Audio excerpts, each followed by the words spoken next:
রক্তদান খুবই স্বাভাবিক একটি কাজ এবং এই রক্তদানের মধ্যে তেমন কোনো ঝুঁকি নেই। যারা নিয়মিত রক্তদান করেন তারা গবেষণায় বলছে যে তাদের নানা ধরনের ক্যান্সার হওয়ার প্রবণতাটা কমে। যারা নিয়মিত রক্তদান করেন তাদের রক্তচাপ নিয়ন্ত্রণে থাকে, কোলেস্টেরলের মাত্রা নিয়ন্ত্রণে থাকে। কারা রক্তদান করতে পারবেন? 18 থেকে 60 বছর বয়স পর্যন্ত, এটা বাংলাদেশের আমাদের যে গাইডলাইন সেটিতে বলা আছে 18 থেকে 60 বছরের মধ্যে সবাই রক্তদান করতে পারবেন, যে কোনো সুস্থ স্বাভাবিক মানুষ।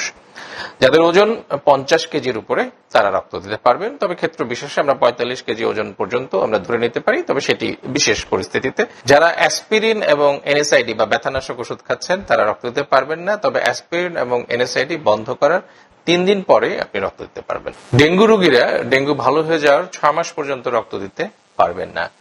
করোনা রোগীরা করোনা নেগেটিভ হওয়ার 1 মাস পরে রক্ত দিতে পারবেন। যে কোনো ভ্যাকসিন চলাকালীন সময়ে আপনি রক্ত দিতে পারবেন না, তবে ভ্যাকসিন ডোজ শেষ হয়ে গেলে আপনি 1 মাস পরে রক্ত দিতে পারবেন।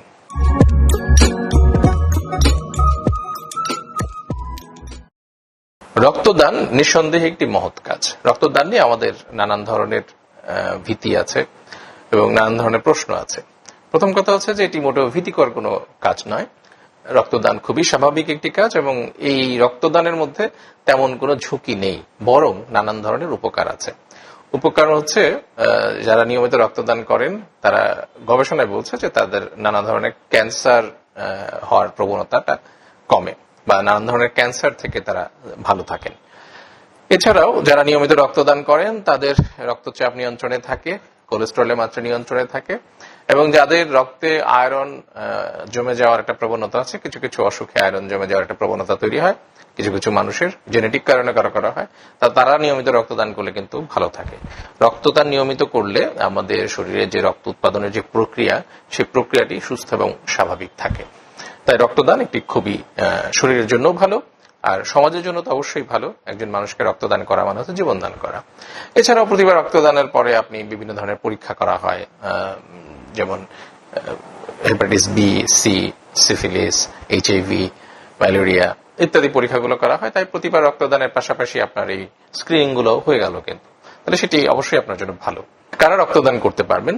18 থেকে 60 বছর বয়স পর্যন্ত, এটা বাংলাদেশের আমাদের যে গাইডলাইন সেটিতে বলা আছে 18 থেকে 60 বছরের মধ্যে সবাই রক্তদান করতে পারবেন, যে কোনো সুস্থ স্বাভাবিক মানুষ।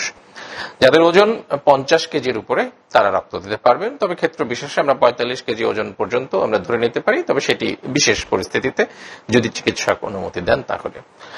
সাধারণত হিমোগ্লোবিনের মাত্রাটি স্বাভাবিক থাকলে আমরা রক্তটা দিতে বলি। পুরুষের ক্ষেত্রে এটা ন্যূনতম 12 গ্রাম পার ডেসিলিটার এবং নারীদের ক্ষেত্রে 11 গ্রাম পার ডেসিলিটার থাকলে আমরা বলি যে আপনি রক্ত দিতে পারবেন। কারা রক্ত দিতে পারবেন না?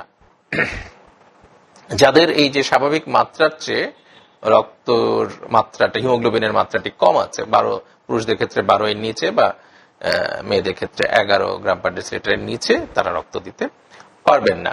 যারা এই 4 মাসের মধ্যে রক্ত দিয়ে ফেলেছেন তারা আর রক্ত দিতে পারবেন না, অর্থাৎ আপনি 4 মাস পর পর রক্ত দিতে পারবেন। রক্তচাপ স্বাভাবিক থাকলে আপনি রক্ত দিতে পারবেন। ডায়াবেটিস যদি আপনার স্বাভাবিক মাত্রায় থাকে তাহলে আপনি রক্ত দিতে পারবেন, কিন্তু যদি আপনার ডায়াবেটিস আছে কিন্তু অনিয়ন্ত্রিত, বা রক্তচাপ আছে আপনি ওষুধ খাচ্ছেন কিন্তু অনিয়ন্ত্রিত, তাহলে আপনি রক্ত দিতে পারবেন না। কিন্তু ওষুধ খেয়ে যদি আপনার রক্তচাপ এবং ডায়াবেটিস নিয়ন্ত্রণে থাকে, আপনি একজন ডায়াবেটিসের রোগী হলেও বা হাইপারটেনশনের রোগী হলেও কিন্তু আপনি রক্ত দিতে পারবেন। মনে রাখবেন, নিয়ন্ত্রণে যদি থাকে তাহলেই। শ্বাস প্রশ্বাস জনিত বিভিন্ন ধরনের রোগ আছে, যেমন হাঁপানি বা অ্যাজমা, সিওপিডি, এই রোগীদেরকে আমরা বলি যে আপনারা রক্ত দিতে পারবেন না। যাদের রক্তবাহিত ইনফেকশন বা রোগগুলো আছে, যেমন hepatitis B, C, syphilis, gonorrhoea, malaria, এগুলো তো আমরা চেকও করে থাকি, তো এগুলো থাকলে কিন্তু রক্ত দেওয়া যাবে না। যাদের ক্যান্সার আছে তারা রক্ত দিতে পারবেন না। টাইফয়েড, ডায়াবেটিস, চর্মরোগ, বাতজ্বর, হৃদরোগ এগুলো থাকলেও কিন্তু রক্ত দেওয়া যাবে না। নারীদের মধ্যে যারা অন্তঃসত্ত্বা এবং যাদের ঋতুস্রাব চলছে তারা রক্ত দিতে পারবেন না, তবে সন্তান জন্মদানের 1 বছরের পরে আপনি রক্ত দিতে পারবেন। এই 1 বছরের মধ্যে কিন্তু আপনি রক্ত দিতে পারবেন না। প্রতিটি সুস্থ স্বাভাবিক মানুষ, প্রাপ্তবয়স্ক মানুষ যাদের বয়স 18-র উপরে এবং 60-এর মধ্যে, তারা নিয়মিত রক্তদান করতে পারবেন 4 মাস পর পর। তবে যারা বিশেষ বিশেষ কিছু ওষুধ খাচ্ছেন তাদেরকে আমরা রক্ত দিতে নিষেধ করি বা বলি যে আপনি রক্ত দিতে পারবেন না। যারা অ্যান্টিবায়োটিক খাচ্ছেন তারা 4 সপ্তাহের মধ্যে, অ্যান্টিবায়োটিক খাওয়ার 4 সপ্তাহের মধ্যে রক্ত দেবেন না। 4 সপ্তাহ পার হলে আপনি রক্ত দিতে পারবেন। এছাড়াও যারা কেমোথেরাপি এবং হরমোন থেরাপি নিচ্ছেন তারাও রক্ত দিতে পারবেন না। কেমোথেরাপি শেষ হয়ে গেলে আপনি 1 মাস পরে রক্ত দিতে পারবেন। তবে আপনার ডিজিজ যদি অ্যাক্টিভ থাকে বা আপনি যদি ক্যান্সার আক্রান্ত রোগী হয়ে থাকেন তাহলে রক্ত না দেওয়াই ভালো। আর আপনার চিকিৎসক যদি আপনাকে বলে যে আপনার ক্যান্সার ভালো হয়ে গেছে তাহলে আপনি রক্ত দিতে পারবেন। হরমোন থেরাপি যারা নিচ্ছেন তারাও রক্ত দিতে পারবেন না। আর বিভিন্ন ধরনের হরমোন থেরাপি আমরা সাধারণত নিয়ে থাকি যাদের হরমোনের জনিত অসুখ আছে, এমনকি ক্যান্সারও বিশেষ কিছু হরমোন থেরাপি দেওয়া হয়। সেসব ক্ষেত্রেও কিন্তু আমরা রোগীদেরকে বলি যে আপনারা রক্ত দিতে পারবেন না।